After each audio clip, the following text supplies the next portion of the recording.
Bonjour les amis, c'est Maria la poétesse. J'espère que vous allez bien, que tout se passe bien pour vous. Bienvenue sur ma nouvelle chaîne, la chaîne historique.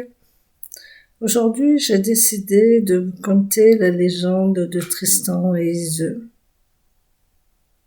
Cette histoire d'amour dramatique qui fait pleurer les chaumières.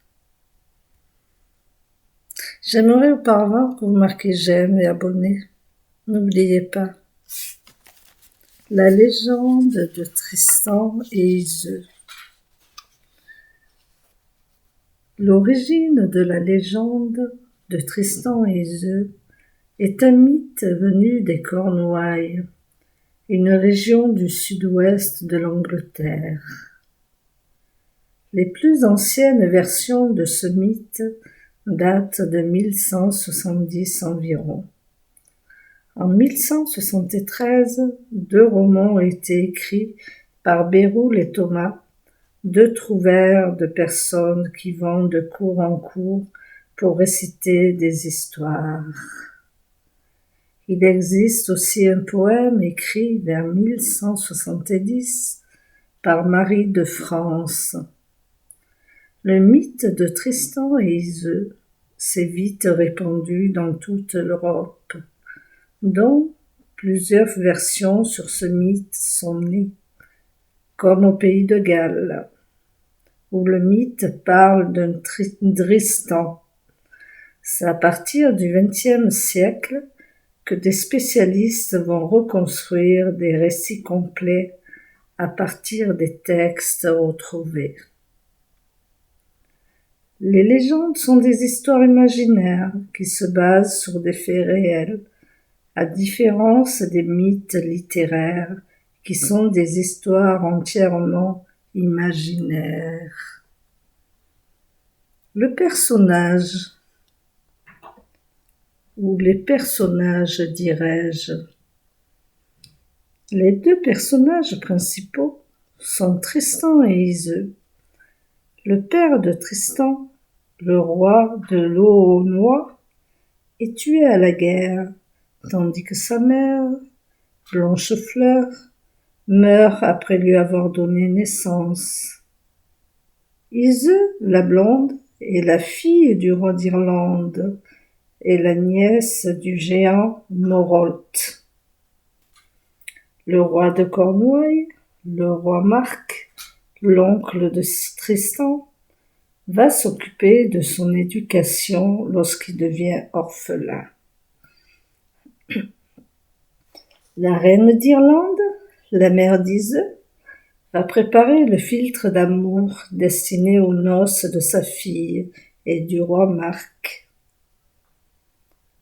La servante d'Iseult, Brangien, va servir le philtre d'amour à Tristan et Iseult par erreur. Le géant Morholt est le champion d'Irlande et se bat contre Tristan.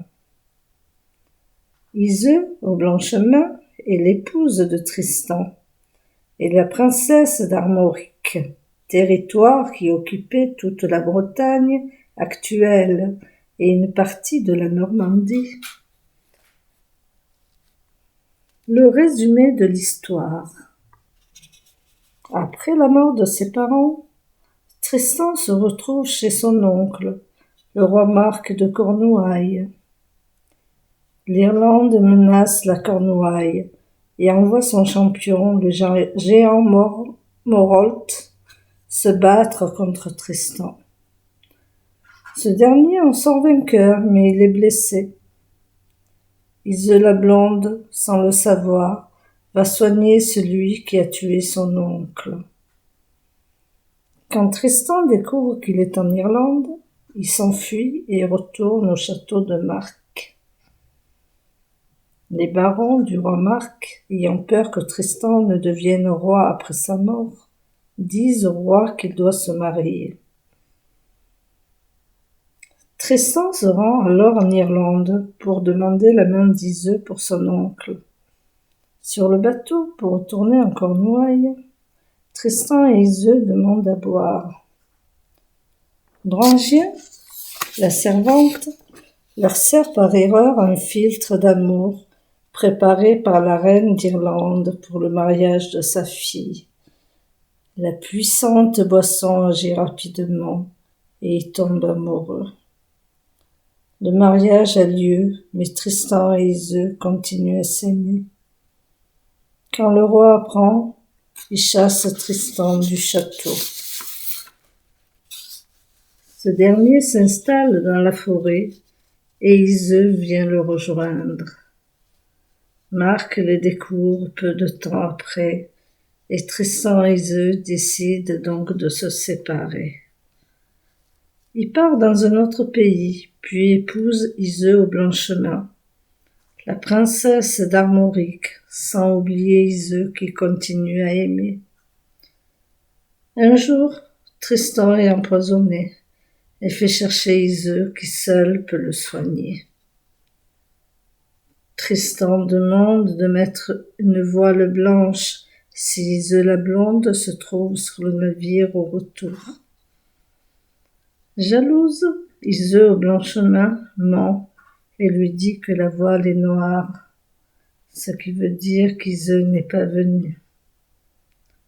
Quand Iseult la blonde arrive, il est trop tard. Tristan est mort. Iseult, ne pouvant vivre sans lui, meurt à ses côtés.